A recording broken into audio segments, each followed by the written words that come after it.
A is to create awareness of the fact that, look, we are at risk of having malaria. So we tell everybody, your children, your neighbors, your loved ones, your co-workers, that we dwell in a malaria endemic area.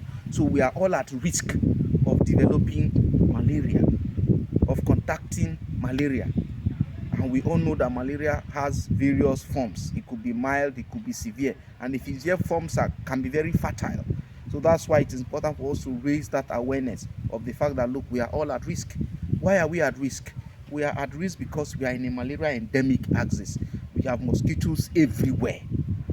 So that awareness is very important. It will arouse a consciousness in people to stay alert.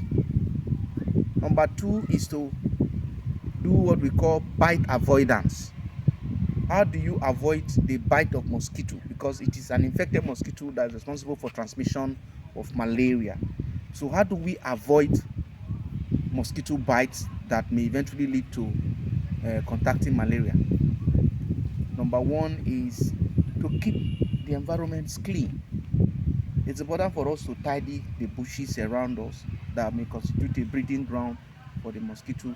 We should dispose garbages away from home. We should avoid potholes where water may collect and constitute a breeding ground. That's one of the measures, environmental sanitation. 2 is to wear long clothing. It's good to wear protective clothing, because when you wear a long sleeve, for instance, you may deter the bite of mosquito. The other things we could do to avoid bite is we can do indoor residual spray. There are some special sprays like insecticides. Mosquito repellents can also be used. We rub mosquito repellents on our skin to scare away mosquito.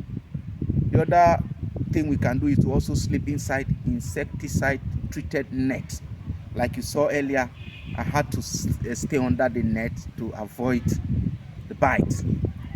The other measure we can also activate is chemoprophylaxis. Chemoprophylaxis, there are some drugs, especially we give children and pregnant women to prevent them from developing malaria, because we already know that, look, yes, malaria is common. So what do we do to prevent them from contacting this malaria is to give drugs at intervals. We call it intermittent prophylactic treatment.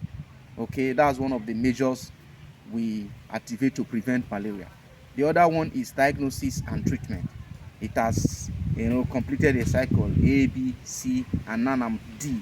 Diagnosis. How do we diagnose malaria? We diagnose malaria by the symptoms of malaria. Malaria has some symptoms. So we encourage people, if they have these symptoms of fever, weakness of the body, loss of appetite, and maybe abdominal pain, headache, they should come to the hospital. When you come to the hospital, we will be able to take further history, then take your blood, do a test, and then if you're positive, we commence treatment promptly and adequately. It's not just enough to commence treatment. The treatment must be prompt and the treatment must be adequate. So these are measures we can put in place to curtail the excesses of malaria in this malaria endemic setting. Thank you very much. Thank you.